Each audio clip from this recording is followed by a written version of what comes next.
สบายดีท่านผู้ชมที่เคารพต่อไปเส้นทางรับชมข่าวจากสถานีโทรทัศน์แขวงไส้กง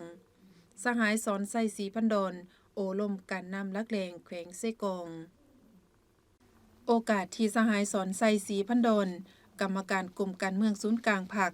ห้องนายกรัฐมนตรีแห่งสาธารณรัฐประชาธิปไตยประชาชนลาว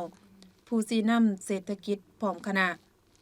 เคลื่อนไหวเยี่ยมยามและเฮ็ดเวียกอยู่แขวงไส้กงในวันที่9 พฤศจิกายน 2022 นี้ซึ่งภายหลังที่ได้รับฟังการรายงานสภาพพัฒนาเศรษฐกิจสังคม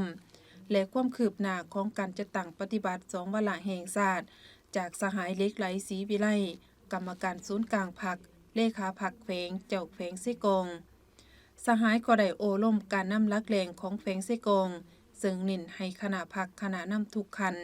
สืบต่อเอาใจใส่นำพาสีนำเวียกงานป้องกันชาติป้องกันความสงบรักษาเสถียรภาพทางด้านการเมืองและความเป็นระเบียบเรียบร้อยของสังคมอยู่ภายในแขวงให้มีความสงบอย่างต่อเนื่องสืบต่อศึกษาอบรมการเมืองแนวคิดให้พนักงานอยู่ในแต่ละแขนงการให้มีความเชื่อมั่นต่อการนำพาของพรรคมีความจงรักภักดีมีจรรยาบรรณรักวิชาชีพยกสูงสตรีความรับผิดชอบหน้าที่การเมืองที่ได้รับมอบหมายและถือเอาผลประโยชน์ของประเทศชาติเป็นกบเพื่อลบล้างปรากฏการณ์ย่อท้อให้ขาดโตสืบต่อจะตั้งปฏิบัติแผนพัฒนาเศรษฐกิจสังคมของแขวงก็คือแผนพัฒนาเศรษฐกิจสังคมแห่งชาติโดยเฉพาะแม่นการจัดตั้งปฏิบัติ2วาระแห่งชาติให้มีการหันเปลี่ยนอย่างตั้งหน้าโดยยึดมั่น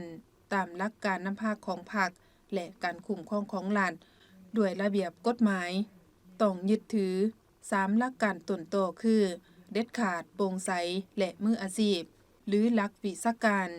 สืบต่อการสร้างสภาพแวดล้อมในการดึงดูดและส่งเสริมการลงทุนทั้งภายในและต่างประเทศให้มีความสะดวกและว่องไวโดยเฉพาะแม่นการคัดเลือกให้ได้นักลงทุนที่มีคุณภาพที่แท้จริงเข้าในการพัฒนาพื้นฐานโครงสร้างและการบริการอยู่ภายในแขวงให้หลายขึ้นพร้อมทั้งสืบต่อสุขอยู่ส่งเสริมการผลิตกสิกรรมการปลูกฝังและเลี้ยงสัตว์ที่เป็นท่าแห่งบ่มสอนของแขวงเพื่อสนองเสบียงอาหารอยู่ภายในและเป็นสินค้าส่งออกให้หลายขึ้นสืบต่อพัฒนาด้านการท่องเที่ยวและการบริการให้มีคุณภาพดีขึ้นและยืนยงรักษามูลเสือวัฒนธรรมอันเป็นเอกลักษณ์ของศาสตร์ก็คือของแขวงไส้กงสืบต่อเอาใจใส่พันขยายผลสำเร็จของกองประชุมสรุปการจัดตั้งปฏิบัติขบวนการแข่งขันหักศาสตร์และพัฒนาและเวียกงานก่อสร้างหากฐานการเมืองพัฒนาชนบทแก้ไขความทุกข์ยากและเวียกงานสร้างทั่วประเทศให้ได้รับผลดีให้คณะพรรคคณะนำของแขวงสืบต่อยกสูงความรับผิดชอบในการนำพาสีนำองค์การปกครองเมืองบ้านและหน่วยงานเกี่ยวข้องให้ทุกคนเป็นเจ้าการยกสูงสติระวังตัวต้านปรากฏการณ์ที่บ่ถูกต้องมีสติต่ออิทธิพลกำลังปรปักษ์และคนที่บ่หวังดีต่อพรรครัฐพร้อมกันนั้นถ้าแขวงประสบพบพ้อปัญหายุ่งยากที่ติดพันกับความรับผิดชอบของแขนงการใดแม่นให้แขวงเป็นเจ้าการสมทบกับกระทรวงเกี่ยวข้องค้นคว้าและปรึกษาหารือร่วมกันละเอียดจะแจ้งในการแก้ไขให้สำเร็จโดยสอดคล้องตามกฎหมายและระเบียบการแต่ถ้าการแก้ไขปัญหา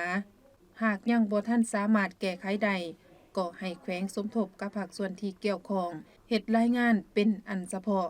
เพื่อรายงานรัฐบาลมีทิศชี้นำช่วยแล้วจึงแจ้งให้แขวงรับทราบและเป็นบนอิงในการจัดตั้งปฏิบัติ